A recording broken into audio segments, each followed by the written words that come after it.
Hello everyone, welcome to my video today. Today I'm actually putting together a video for my potential advertisers, but in the meantime I appreciate everyone sticking around because we're going to be covering a wide range of topics anyway, and those range from Jon Stewart's recent commentary. I'm going to be introducing my friend Seth here.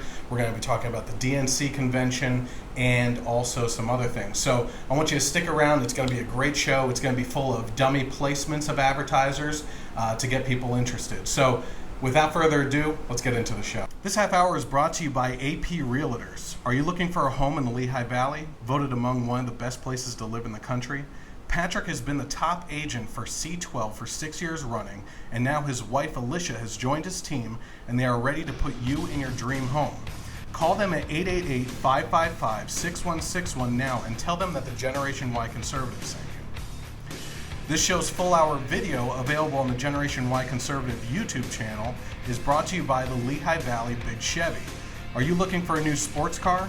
On the video right now, you can see a brand new 2016 Chevy Camaro. Call them today to schedule a test drive at 888-444-1212.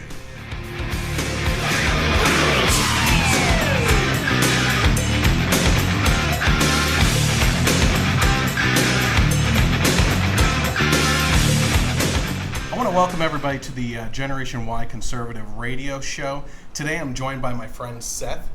Seth has worked with me in the past at one of our jobs, and I wanted to bring him on today because he has a unique position that he used to be in the Army and was actually stationed down at Guantanamo Bay. So I wanted to get him on the program, get a little insight on what happened down there and the misconceptions I think that the media portrayed on what was going on with Guantanamo detainees. So Seth, welcome to the program. Thank you. So why don't you give me a little bit of background on what your type of position was down when you were in the Army? Primarily when I was in the Army, I was in public affairs. And, we, in the grand scheme of things, there was a lot of different roles in which that encompassed. Primarily, I worked on the print side of things, everything from newspapers to media releases to photography and everything like that. I did everything from writing stories, editing stories, doing layout and design, releasing newspapers, to eventually editor and managing editor and things of that nature. Okay. I think the one thing that we've talked about in the past was that specifically the time that we worked together, it was a lot of, in the news they were talking about releasing the detainees and the abuse that was going on down there, the poor conditions that they lived in. There may not be stuff that you can specifically say because of the level of military classification and everything, but whatever you can tell me, why don't you tell me about the conditions that these prisoners were in, as opposed to even, I think you at one point compared them to the living conditions for the soldiers like yourself stationed down there. That's actually exactly what I was going to say. I mean, it was kind of a running joke among the soldiers stationed in the Joint Task Force in Guantanamo Bay that the detainees actually had better living accommodation than the soldiers. I mean, their conditions were not poor. I mean, it's like they, had TV, cable, custom catered meals. They even had PlayStation.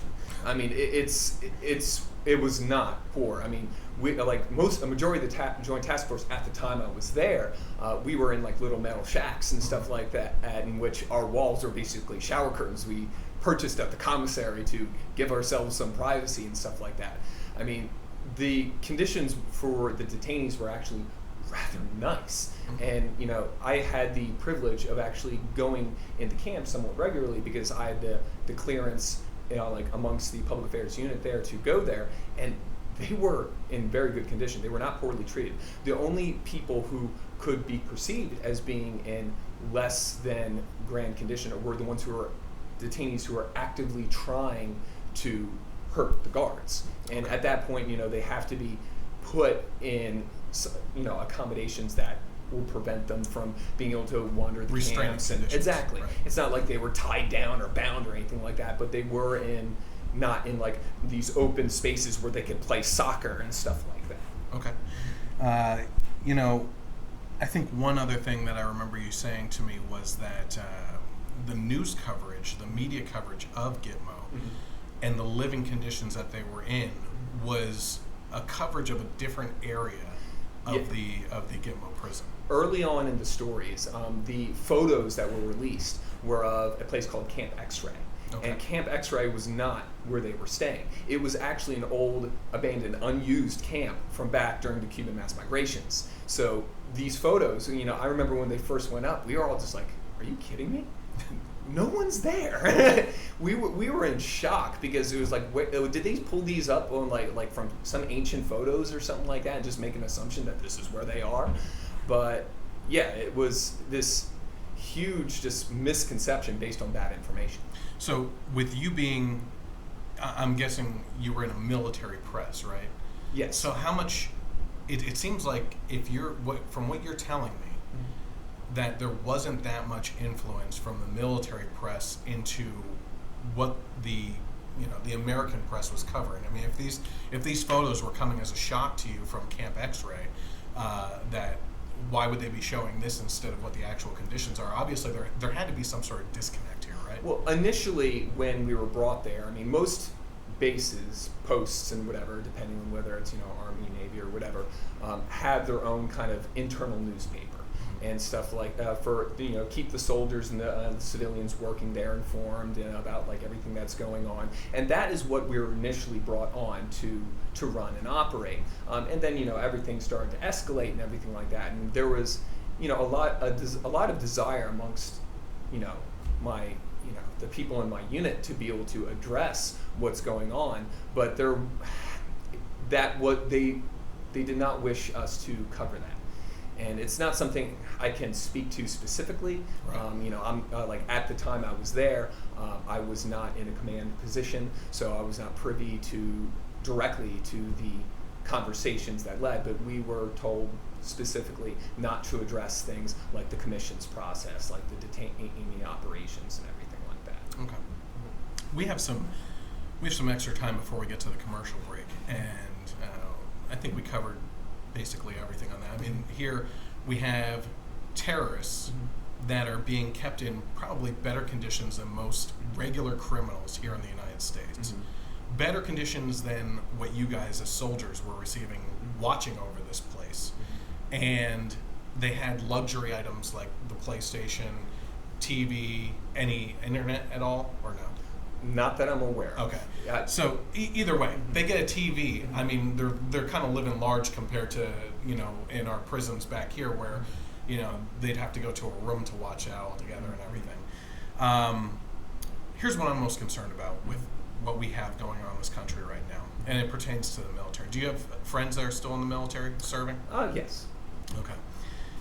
My biggest concern right now with this election is, I think, my biggest concern is what happened in Benghazi. Okay? What happened to our soldiers over there, that they were left behind, left for dead, that there were stand down orders to other soldiers to not go in there and help them out. Okay? Is this a concern for you, for Hillary Clinton as president, that the military would take such a low priority in her scale, and that do you have a feeling that she wouldn't go to take care of our men and women that are serving? That's a tough question because it's one of those things that I view Benghazi as, at a bare minimum, a complete and utter failure from the people in charge, and it does not exactly instill confidence in one's ability to handle similar, even greater situations that may arise. So it's the point for me is that she was the Secretary of State at the time, right? And the orders for those soldiers to go in and help these soldiers that were defending the annex and the embassy, or it wasn't an embassy, it was obviously a secret location at the time, but labeled as an embassy in the aftermath, that the orders were coming down from the State Department to these soldiers. And in this case, number one, President Obama went to bed and they didn't hear from him all night until the morning. Number two, the next person in charge with the orders at the State Department at such a high level was Hillary. And by all accounts, everything's pointing to her saying, stand down, don't go in there and help because it's too far away. But this lasted 13 hours, and now it's showing that we could have sent help there within an hour. So the question specifically again. How do you feel about her taking on the responsibility of commander-in-chief over the military? It's not something I'm thrilled about. I mean, whether you reference the Benghazi situation or the incredibly poor handling, once again at a minimum, of the classified information that she was entrusted with. I mean, she is not someone that I personally would feel confidence being the commander-in-chief. I mean, you're the head of the armed forces, and you've made poor decisions, like in situations like Benghazi. You have not properly handled classified information. You don't want that to be your leader of your armed forces. I mean, that is not a track record of success. As I said, it's at a minimum a track record of failure. At worst, complete corruption. Right. Mm-hmm. Absolutely. So, okay. How are your feelings on the way things have been handled so far, military-wise, with both the main campaigns going on? I mean, obviously, Gary Johnson as a third-party candidate is one thing, but you have Trump and Hillary talking about the military in other aspects as well during their campaign speeches. I mean, it's kind of hard for me to speak favorably of either of them. I mean, on one side, as mentioned before, you have Hillary Clinton, this person who has mismanaged, mishandled, and outright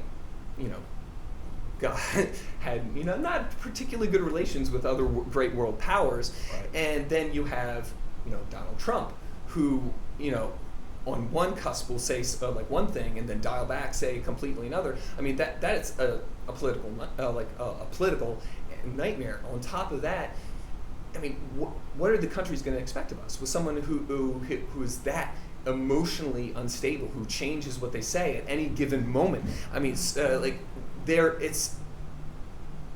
that point, how can you approach that diplomatically? And that's going to inevitably cause some need for military conflict. Now, I shouldn't say need, but you know what I mean. Yeah, It's at any point in time we're in a war. It's going to eventually lead to a point. I mean, it's you're going to cause a confrontation. Neither both of them are going to be presented in situations where military might in some way is going to be required. Okay. All right, so we'll get back to some of those, some other topics that we're going to hit on next. In the meantime, whether you ride to work or hit the road on the weekends, Blue Mountain Motorcycles has you covered. From their 2016 lineup, you can check out the Harley-Davidson Road King, perfect for long trips, or my favorite, the Softail S Slim with military paint job. Check out their website at bmcycles.com or call at 888-777-1234. Hey, nothing is perfect in this world, and that's why you have to be prepared for everything. From life insurance to home and auto, even recreational vehicle insurance, Gary's Insurance has you covered. From head to toe and home to auto, call them today and set those worries aside. 888-999-2121. All right, so let's get back into this on Jon Stewart. So Jon Stewart recently appeared on Stephen Colbert's Late Show. So he popped in to take over the little 12-minute segment that was a monologue to rip into the hypocrisy of Sean Hannity on Fox News in regards to his support for presidential candidate Donald Trump. Stewart took to the opportunity to review footage of Hannity ripping into Obama and then comparing it to the same exact situation with Trump, but Hannity completely flipping the script and defending or in some cases even supporting Trump's behavior. Now, before we get to that section of this 12-minute piece that I actually take issue with, here's what I will say about Jon Stewart and his observation of Hannity. I think he's absolutely right. This isn't just a problem with the right, though, and in particular with Sean Hannity. We have the exact same blind ignorance going on right now with the left as well. Hillary Clinton supporters that have chosen to absolutely bury their heads in the sand and give Hillary Clinton a free pass on the fact that right out of law school she defended a 40-year-old who raped a 12-year-old, defended him so well, in fact, that she was able to convince the court that the little girl sought the attention of this older man and practically begged for it. Combine that with the fact that she has actively used the FBI to find information on women that were raped by her husband, President Bill Clinton, to threaten them and use that against them if they come forward. And this is a candidate that is saying she stands for women, right? They also refused to acknowledge her involvement in the Whitewater scandal, Filegate, Chinagate, Travelgate, the situation in Waco, Texas during her husband's term, her stand-down orders that led to the deaths of American soldiers and the ambassador in Benghazi on 9/11, 2012. The fact that she not only lied about it being a terrorist attack, but blamed it on a YouTube video. But then when the families of the victims came forward about her lies, she called them liars for coming forward on that. So you also have her blatant disregard for government protocol to use a specific phone and instead used her own and set up her own private unsecure server while she mixed back and forth between her private email and top secret classified State Department emails that she not only tried to delete and hide, but were eventually found and hacked by the Russians.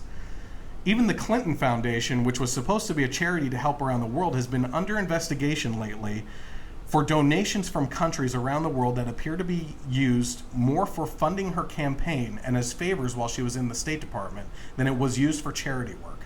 All this, and she's still continually caught in blatant lies and flip-flops.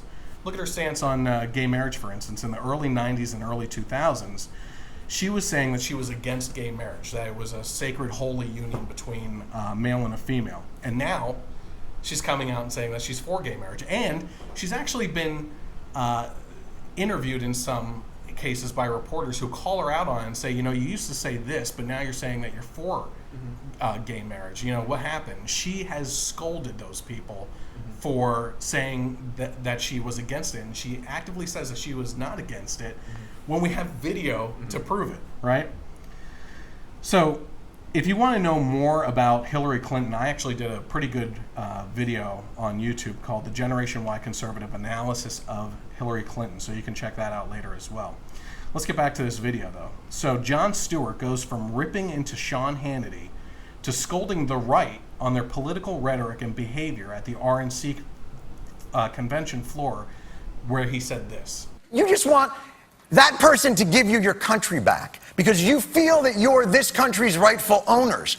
There's only one problem with that. This country isn't yours. You don't own it. It never was. There is no real America. You don't own it. You don't own patriotism. You don't own Christianity. You sure as hell don't own respect for the bravery and sacrifice of military, police, and firefighters. Trust me. I saw a lot of people on the convention floor in Cleveland with their Blue Lives Matter rhetoric who either remained silent or actively fought against the 9/11 First Responders Bill reauthorization. I see you and I see you. All right, so first of all, let's take out the crazy talk about that there is not and never was an America, right? I would even throw out the you don't own it portion as well, because for every instance he can point out the right saying that they want their country back, I can find the same type of rhetoric from the left talking about how America needs to change to their ideals.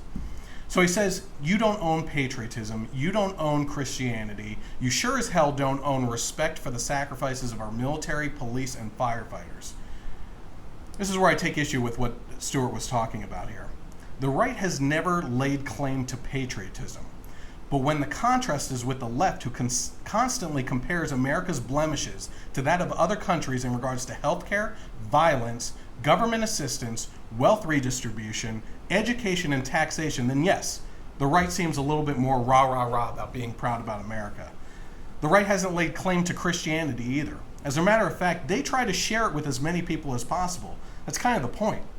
But when you contrast that with the left, who tells us that religion belongs only within the church and has no place in the public, when they actively propose and impose legislation that restricts the practices of Christians in public or the operation of their own private businesses, when they refuse to acknowledge the horrors of an opposing religion to Christianity and Judaism and instead defend them and attack the Christian religion, then yes, it looks like the right is taking ownership of that religion. The right hasn't laid claim to respect for our military and emergency personnel either. But when contrasted with the left, who claim our soldiers are killing machines brainwashed by the government, silently going into villages and killing women and children in the dead of night. You can look that one up on John Kerry, our current Secretary of State. That their budget should be cut down, that our police officers have more of a tendency to be racist than not be, and kill black men and women basically for the fun of it. When you compare that to the right standing up for our men and women in blue, red, and camo, then yes, it looks like it's taking ownership on it. I think the point for those of us on the right isn't that we want to be a symbolic party that takes on and defends these issues. It just becomes glaringly obvious that the one party that talks positively about these things is one party, and the other party is constantly speaking negatively about these things and attacking them. So Seth, what are your thoughts on this, about his attacks on this? To reference the, you don't own patriotism firstly and stuff like that. I mean, a lot of that, when it comes to mind, and what I think about is how do you define patriotism? And because that's going to come into play a lot of it on it. I mean, if you're coming in, if you are defending your perception of what America should be, then yes, pretty much anyone can claim patriotism because, whether you're Democrat, Republican, Independent, Libertarian, Green Party, or whatever, you are defending the ideology in which you believe America should be. But if you define it by, what we were historically, or, as it is outlined in the Constitution, then at that point you really have to draw into question who is actually defending it. Now, arguably, both parties in many ways, when you looked at universally, there are obviously members in both who defend more closely and more adamantly, but you have to wonder. I mean, they seem to both of them seem to focus on certain rights, right, while ignoring the others. Mm-hmm. I mean, one of the rights that is tried upon consistently, the Fourth Amendment, the 10th Amendment. These are both regular tread on, but it's also perceptions of how you define said amendment. I mean, is like the Democratic Party historically has regularly attacked the Second Amendment. The First Amendment, when it comes to freedom of religion, freedom of speech, and all this other stuff, you look at that, and if you define it by that, then no, they don't own it. But arguably, Republicans don't really own it either. No. I think it's a little bit of each party. I think, I don't think that the Republicans exactly embody what it is to be an American. Mm-hmm. I think that, personally, I've said in other videos myself, I don't consider myself a Republican anymore. I think that's a dirty word for me anymore because, frankly, it comes down to the progressive mentality. Mm-hmm. The progressiveness has taken over both parties. Mm-hmm. And they use certain legislation to take hold and get something done down the road, right? Mm-hmm. So something like the zero tolerance policy that I've talked about before in schools, that, you can't bring a little G.I. Joe 3-inch gun into school because it's classified as a second-degree firearm offense, right? Mm-hmm. And in that case, what are we really saying there, right? Is that little G.I. Joe gun going to cause harm? No, but what you're setting is a mentality into that child mm-hmm. that this is a dangerous thing, mm-hmm. right? And then as they get older, they are afraid of firearms. They don't want to be anywhere near them because they remember that even a G.I. Joe firearm could, cause a whole block, like shutdown of a school, basically, right? Yeah. And then they grow up and they become politicians, and then you're talking about them talking about the Second Amendment being repealed and everything, So I think it's a progressive mentality on both sides because the Republicans certainly are guilty of that too. The reason why I'm not a Republican anymore is the Patriot Act, right? At first it sounded really good. I mean, here we are tracking terrorists and making sure that we can flag them in the system, and not everyone is being tracked, right? But it became a foundation for the Republicans to build upon. Now we have this data center out in Utah that collects absolutely everything. So it's not when you do something wrong, they start tracking you. It's you do something wrong and they can look into your past and what you're currently doing and get you for absolutely everything from the time that they started recording this data, this metadata. Well, it's basically skipping due process, right, exactly. Which is guaranteed within the Constitution and the Bill of Rights. So, I mean, it's as I said, when you perceive it through that lens, I mean, it really kind of draws into question who owns patriotism. And, you know, it's unfortunately neither of our two major parties at this point. No, you're absolutely right. Okay. Have you been planning on adding a deck to the back of your house? Maybe even an additional room, but you haven't had the time. Well, now is the time to contact Greg's General Contracting. Greg's team knows how important it is that the job gets done and gets done right the first time. Call him today to ask about your housing project and let him know that the Generation Y Conservative recommended him. The number for him is 888-333-3434. Are you looking for a fun and unique venue to have your wedding rehearsal, dinner, or reception? Country Distillery not only offers a fun atmosphere, but uniquely great drinks to boot. Check out their vodka, gin, rum, and applejack made right there at their beautiful facility set out in the countryside. Call 888-222-2323 or visit their website at www.countrydistillery.com. This half hour was sponsored by AP Realtors. We talked about buying a home earlier, but what if you're looking to sell your home? Experience matters, and that is exactly what Patrick has at C12. You don't have to worry about what to say in a listing, where to post to, what days are best for showings. Just let Patrick and Alicia do what they do best and sell your house. Call them today at 888-555-6161. Also, this show's Our video is brought to you by Lehigh Valley Big Chevy on the Generation Y Conservative YouTube channel. Are you a weekend warrior between your house and the Home Depot with projects that require a truck?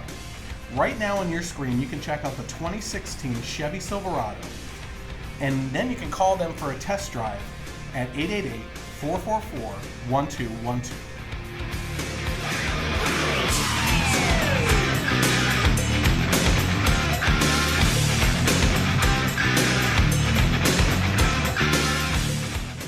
This half hour is brought to you by Patriot Armory. Are you looking for a firearm to carry for personal protection? Maybe something for the upcoming hunting season. For either or more, check out the amazing selection at Patriot Armory today at www.patriotarmory.net or call them at 888-999-9898. This show's full hour video is brought to you by Lehigh Valley Big Chevy. Are you looking for a vehicle to take the family around in that is large enough to fit everyone and packed with the safety features that puts your mind at ease? On the video right now is a 2016 Chevy Suburban 4-wheel drive 1500 LT. Call and schedule your test drive today at 888-444-1212.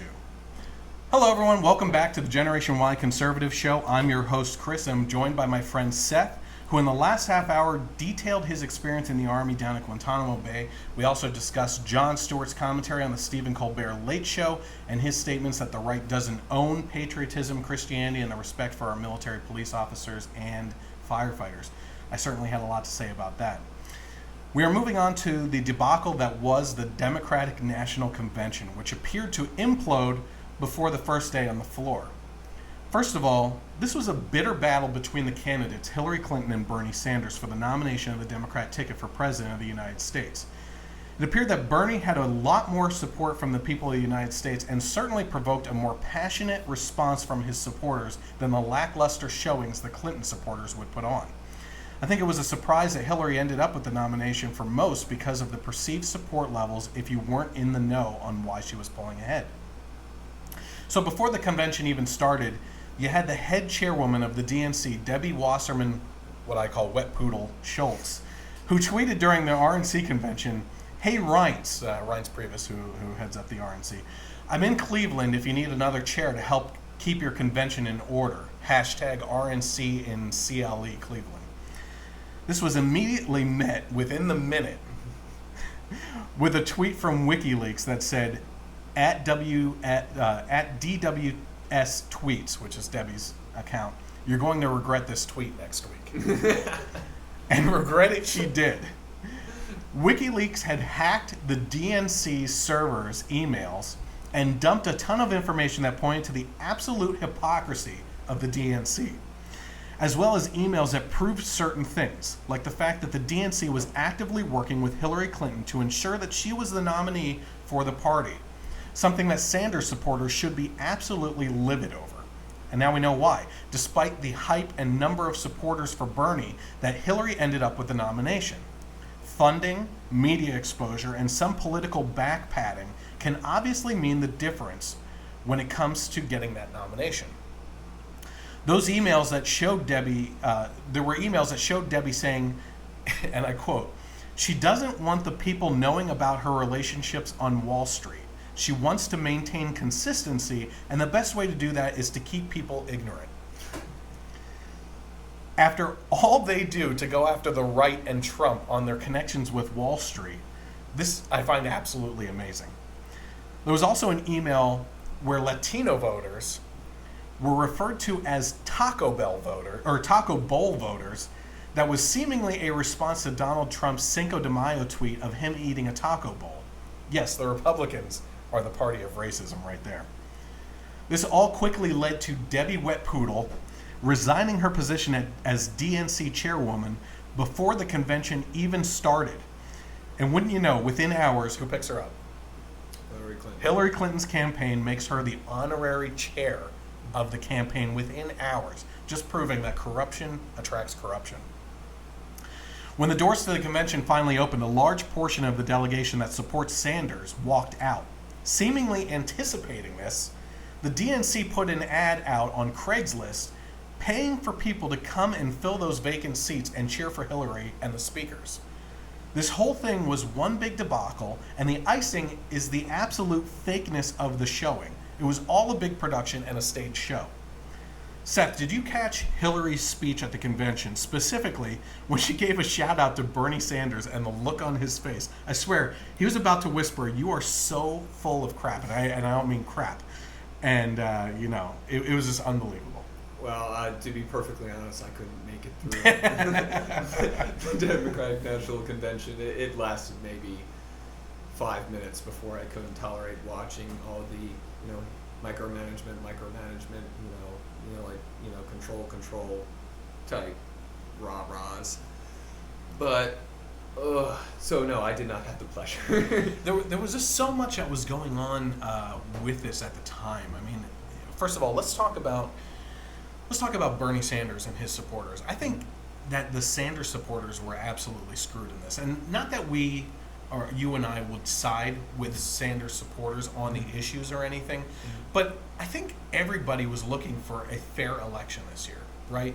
And in the case of Sanders, it seemed like, as I said before, he was getting all the supporters, right? It was a much more passionate response from his supporters than the Hillary supporters. They were showing up in droves. They went to the convention to protest that.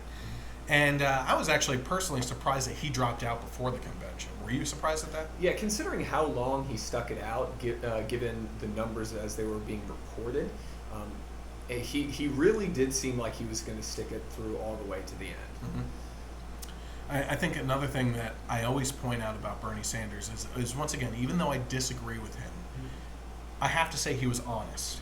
Yeah, and that's rare to find with a politician. Am I It right? is exceptionally rare. I mean, I had a similar thing I said, have said to many people, is like, I may not agree with his politics, but I can respect him. Right. Yeah. And that is truly a rare thing in politics nowadays. Out of all my conservative and Republican friends, I have not seen one thing posted on social media about any lies that he was really caught in. Right. It all seemed to be, I disagree with his issues. But for the most part, he stuck it out and said exactly what was on his mind, stuck to his principles, which I disagree with. But, the one thing I do have to point out is I actually made a video, I believe it was the analysis of Bernie Sanders video on my YouTube channel, where I went over the fact that in one of the debates, he was going against Hillary Clinton. They were talking about gun control. And the one thing that was brought up at the time was Hillary was asked, should people be able to sue gunsmiths and gun manufacturers even higher up for crimes that are committed, like a mass shooting or something like that. I remember that. And she said that they should be able to. And the crowd went absolutely bananas over that, right? And then they get to Bernie Sanders. And he said, there's no way that you can do that, right? He was saying, essentially what he was saying is you can't go and retroactively go back and sue a manufacturer that makes something for something that is used in the wrong way or the wrong capacity, right? It's kind of like suing a farmer that slaughters their cow and sells the beef to McDonald's, where you get the hamburger and you die of a heart attack, right? And your family's suing the farmer for actually slaughtering the cow and providing the beef. I mean, it's ridiculous. And, and I think when he actually did that, the crowd was mostly silent. There were a few claps and cheers, but I think for the most part, you were seeing the gears start to turn in some Democrats' heads about, oh, wait a minute, maybe we should think a little bit deeper about some of these issues. Well, it's they were cheering the tagline before. Right, exactly. I mean, and that. And like you said before, Bernie Sanders is straightforward. He's consistent, and whether you agree with it or not, he's not going to say something just to make people cheer. Right. Yeah, I think he knows what to say to get the people to cheer. Right. I think there's a difference there. I don't think he purposely makes up rhetoric to get people to cheer, but I think he knows where he is right with the people and will push that out there to get them. Agree. The response. My point is, I don't think he's just gonna he's gonna flip flop because the trend is going this way. No, I don't see him doing that. Yeah, you're right. Before the next commercial break, one thing I've noticed too lately, and I don't know if you saw me posting about this on social media, is I find it fascinating that while the RNC convention was going on, what all my friends that are liberals were posting, and especially liberal politicians and Hillary herself were posting, is that the rhetoric at the convention was intimidation and fear to get you to vote for Trump. And in doing this, in saying this, they were saying, we can't have this kind of guy in control. Imagine what he's going to do. And they were literally using fear of that guy being the candidate, Donald Trump being the candidate, to get the votes to come back their way. It was the most hypocritical thing I think I've ever seen, right? Pot calling the kettle black. Absolutely. I mean, here we have them talking about...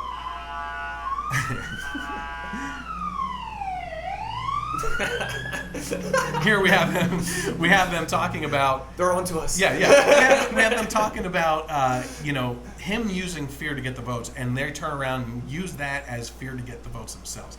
And it's just it's mind numbing sometimes to see some friends of mine that are smart people fall into this trap and repeat the same rhetoric. I mean, I don't blame them for not wanting to vote Trump. If they're liberal, they have that liberal mentality. They've been ingrained in that culture so far and everything. It's just, I don't get it. You know what I mean? Yeah, well, it's only wrong when someone else does it, right? Exactly. And isn't that the truth? I mean, so here's a controversial topic of today specifically. And I don't know when I'm going to get this video up. I should have it edited soon. But the topic of today was Trump saying something at his rally along the lines of she's going to go after the Second Amendment and, she'll put justices in place. And I don't know if anybody can do anything about that. Obviously, maybe the Second Amendment people can do something about it. And the left and the media is going absolutely nuts right now, saying that what he's saying is Second Amendment supporters can take her out. That's basically what the news was today, that people are going to take care of her by shooting her, right? Now, you have to watch the video, obviously. It looks like you haven't seen it. I'm not familiar. Here's what I would say. He backed this up by saying that that's not what he meant. He was talking about the Second Amendment the whole time. Personally, I think he was trying to joke about it and that he actually did mean that type of thing because that's right up his ballpark. I mean, this is the same guy he said he could walk out to the middle of the street. Just look at his tweets. I mean, he's taking sarcastic jabs all the time. I mean, it would not surprise me, but it also doesn't surprise me that they would inflame it. Right. Oh yeah. And his point today too in the interviews, one of the interviews that he did was if Hillary Clinton said the same thing about him, there would be no. Oh, that's just Hillary. She cares about people. Don't worry about it. It's kind of like, I heard today on the radio too, if it was Joe Biden that said something that's stupid, It was, He's oh, got that's plenty of that's them. just crazy. Yeah, he has racist comments left and right, and they're, oh, that's crazy, Joe. Don't worry about him. Like, the one comment I remember him saying a couple years ago was, if you go into a Dunkin' Donuts, you're sure to get an Indian guy. I mean, that's he's like stereotyping people into these roles all the time. Well, that's just crazy, Joe. Don't worry about that. He says crazy things, but he cares about people. And they just let these liberal politicians and leaders just keep on slipping by, and it amazes me that, here's what I always say, the average American person is very intelligent. As a whole, as a groupthink horde mentality, we are as dumb as bricks, as dumb as a pile of bricks. Because if we can allow the media to portray that, and we can't self-reflect on this, what the heck is going on? Seriously, Yeah. Well, it's, when our media is basically much like Facebook nowadays, where they just kind of throw out like feelings and ideas rather than presenting the information and letting people make, assessments of their own based on that information. It's unfortunately inevitable. Absolutely. And I think we're in for a rough summer. Honestly, I think that I'm surprised so far that things haven't gotten more out of control this summer than they have already. The DNC Convention is one thing with all the WikiLeaks coming out. Their WikiLeaks founder, or the person that kind of goes along with that, Julian Assange, has said that they're going to release information that directly links Hillary to either being in charge or actively knowing about that the reason why we were in Benghazi was to run guns to the Syrian rebels, right? Which I wrote about back in 2012, and people were calling me crazy, And what I said at the time was that we were running guns to the Syrian rebels. They turned around, knew we had the weapons there, attacked the embassy, just took them instead of whatever the negotiations were, and then killed our people there. And then that following summer, Obama's trying to bypass Congress to take out militarily with airstrikes certain bases over there and making it an urgent call to do so. And I said, this is because those are our weapons that we're taking out, and he doesn't want the evidence to be shown that that's what they are. Thank God we didn't do it, so hopefully someday we can actually find that. So, not every golf course is created equally. And you realize this as soon as you step foot onto the countryside golf course greens. With incredible green layouts, challenging holes, and a clubhouse to cool off in afterwards, you won't look far for reasons to continue coming back. Schedule your next outing with Countryside today by calling 888-212-2211 or visit their website at www.countrysidegolf.com. Hey, listen, it's wedding season, and if you're engaged, you're probably looking at all the weddings you're attending for some fun ideas of your own. Well, let me tell you where you can and should start. If you want people up and dancing all night long with a set list procured by a professional who knows what will work, you need to contact DJ Adam at 888-767-7887 and ask him about his photo booth option for guests as well. All right, Seth, so we are down to Donald Trump and Hillary Clinton as the big contenders, with Gary Johnson possibly making enough of a push to make the main debate stage. I'll be honest with you, I was a Cruz supporter before he even jumped into the race. I was actually praying for him to jump into the race, literally. I believe the most important thing a politician needs to do here in America is follow the Constitution like a paint by numbers. That's what sets us apart from every other country. With that being said, he didn't win the nomination, and I am left to seriously consider and weigh my options in this upcoming election.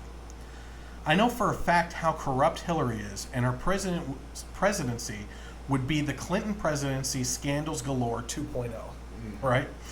I'm absolutely sure it would be worse than Bill's scandals of the 90s.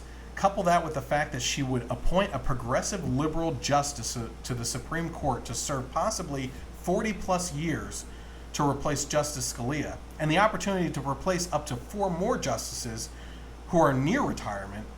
Then you have her handling of Benghazi as Secretary of State, and I honestly, and I mentioned this before, fear for the safety of our soldiers risking their lives under a Clinton presidency. So I know that voting for Hillary is absolutely the wrong choice and that she will act against almost all of my interests and basically only for her own. Then you have Trump, who I have taken clear issue with as a candidate in the past. I have said I have trouble supporting someone that I wouldn't take my kids to see at one of their rallies because of his language and behavior. He has financially supported liberal politicians like Hillary, Harry Reid, and Nancy Pelosi in the past. He has actually just recently, after becoming the nominee, raised the rates in his tax plan from when he was candidate to now being the nominee. So he has a new tax plan, higher rates. His old plan is not on the website anymore, and he has these new higher tax brackets. He has absolutely no poise when it comes to the treatment of others who oppose him, opting to act like a petulant child rather than brush it off his shoulders. But I think he will defend the religious community. His family hunts, so I believe he'll support the Second Amendment. His list of Supreme Court justices is pretty good, and I really do believe he respects the military.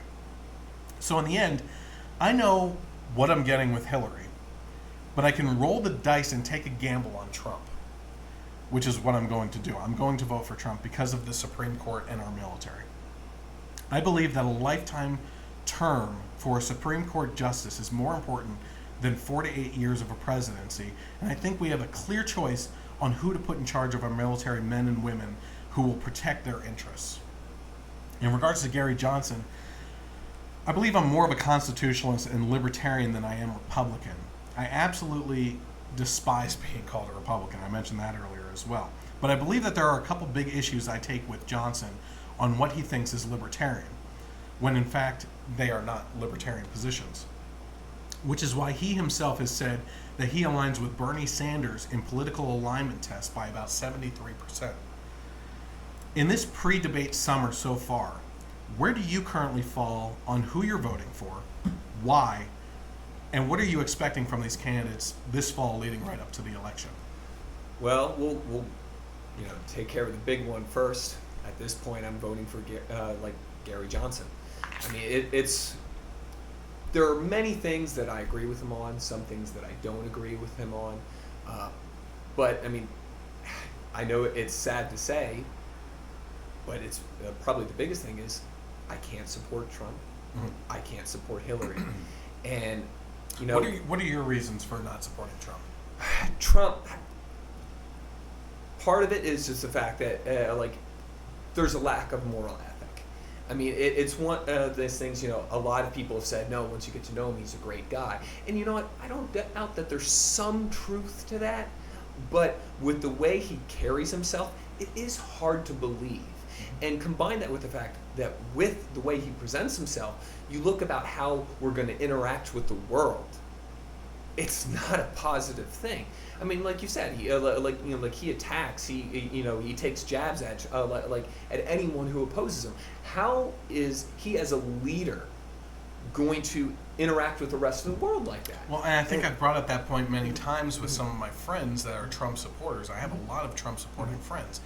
And one of my friends who's very smart, and I worked with as well, he said during the campaigning, before he was the nominee, that this is just political rhetoric. He's doing what he has to do to win, right? But it doesn't seem to be going away. I mean, he's now the nominee, and it almost seems like on a daily basis, we have Republican leadership backing out on endorsing him. Now, that being said, endorsements aren't worth crap in my mind. Yeah. I don't know why people are so upset with Cruz not supporting or endorsing him at the convention, because what the hell is that worth? What is an endorsement worth? He spoke at the convention. He said to people, vote your conscience. Don't stay at home. He said, don't stay at home and vote your conscience. I personally have never heard anyone say, I'm going to vote for this guy because he was endorsed by X. Yeah. And it's ridiculous. And you know what it is? There's so many things that have gotten passed along through time, right? And the thing about the length of the political season for the pre-election, what is it called? The primary season, right? The length for that is just ridiculous. That you spend all this time going around the country. I completely disagree with our primary process where all these other states get to vote before we do here in Pennsylvania. And I'm not saying that we should be first. I think it should be all at one time, the best candidate gets it. You know what I mean? Or a couple elections, a couple days that you go to the polls over Agreed, time. because if you think about it, then people aren't necessarily voting for who they truly want. They're voting... Who's left? Yeah, exactly. Who's left, or even like, oh, well, these guys are leading, and I like this guy more than that guy, but my guy isn't doing so well, so why would I? Right. It brings up like the whole lesser of two evils argument, except on a grander scale. People's voting choice is influenced by their current standing. Yeah. And the other thing too is that I think that the primary process was set up the way it is to go state by state because back in the day, okay, for as long as we've had presidents and presidents running, right, the candidates running, we didn't have the type of media coverage that we have today. You had newspapers that would go out, and how long would it take for news from one end of the nation to get to the other by telegram or whatever the heck it was, right? So we've kept with this timetable for the primaries, whereas now you almost get annoyed by hearing the same campaign speech at every single stop that they're doing, but you have to realize that what the heck else are they going to say? They're going over the topics they have to do, And with the coverage that we're getting, obviously, if you're seeing the same campaign speech over and over again, and you're seeing the same videos posted to Facebook and everything, we are inundated at this point with just the political season being dropped like buckets on us, right? I think it's time to either shorten that time frame or, like I said, do multiple votes where eventually like the lower ones get knocked off and you can continue to have debates in between and vote again based on the best candidate. But it's just that goes into the whole mentality of what we're talking about with Trump. So I don't know what I was getting at. It just seems like this whole thing is off, right? And I mean, other things when it comes to Trump, I mean, there's like, the whole thing with the wall and stuff like that is, it seems like a reactionary tactic to a much more complex problem. It is, yeah. And his approach to many issues seems to be more of a knee-jerk reaction from the gut rather than something that's actually been thought and planned through. And it does come off as terribly racist. And it's like, I can't support someone who's that. Here's the thing. I actually agree with Trump on the wall. All right. I think people have been calling for a wall to be built since how long? I mean, how long has this been going on? Since the 80s? It was a big push. The 90s was a push. Hillary Clinton herself pushed for a wall at one point in time. There's a video on that. I don't understand how the hell these politicians think that they can get away with these blatant flip-flops and lies when we have all this stuff online at our disposal by the push of a finger. You know what I mean? But the fact is, we have a real problem with these Syrian refugees right now, right? And within them, there's infiltration of ISIS members, and they're coming here to cause disruption on a terroristic scale, And it's happening all over Europe. And I think that there's just a couple barriers here in the United States that's not happening as often. I mean, you have Paris, Nice of France, and these things keep on happening all over the place. And, I think 9/11 really opened our eyes on that kind of stuff because it never happened here, and all of a sudden it opened our eyes to, holy crap, we're not as safe as we thought we were. I understand where you're coming from when it comes to that, and I can't necessarily pick it apart logically, but the way that I look at this when it comes to like the Syrian refugees is you can't let something like fear of something, whether it's going to happen or not, dictate your goodwill. And it sounds callous, but when if these people need help and the American people wish to help, then they should be able to help them. There's only so much that you should compromise for security.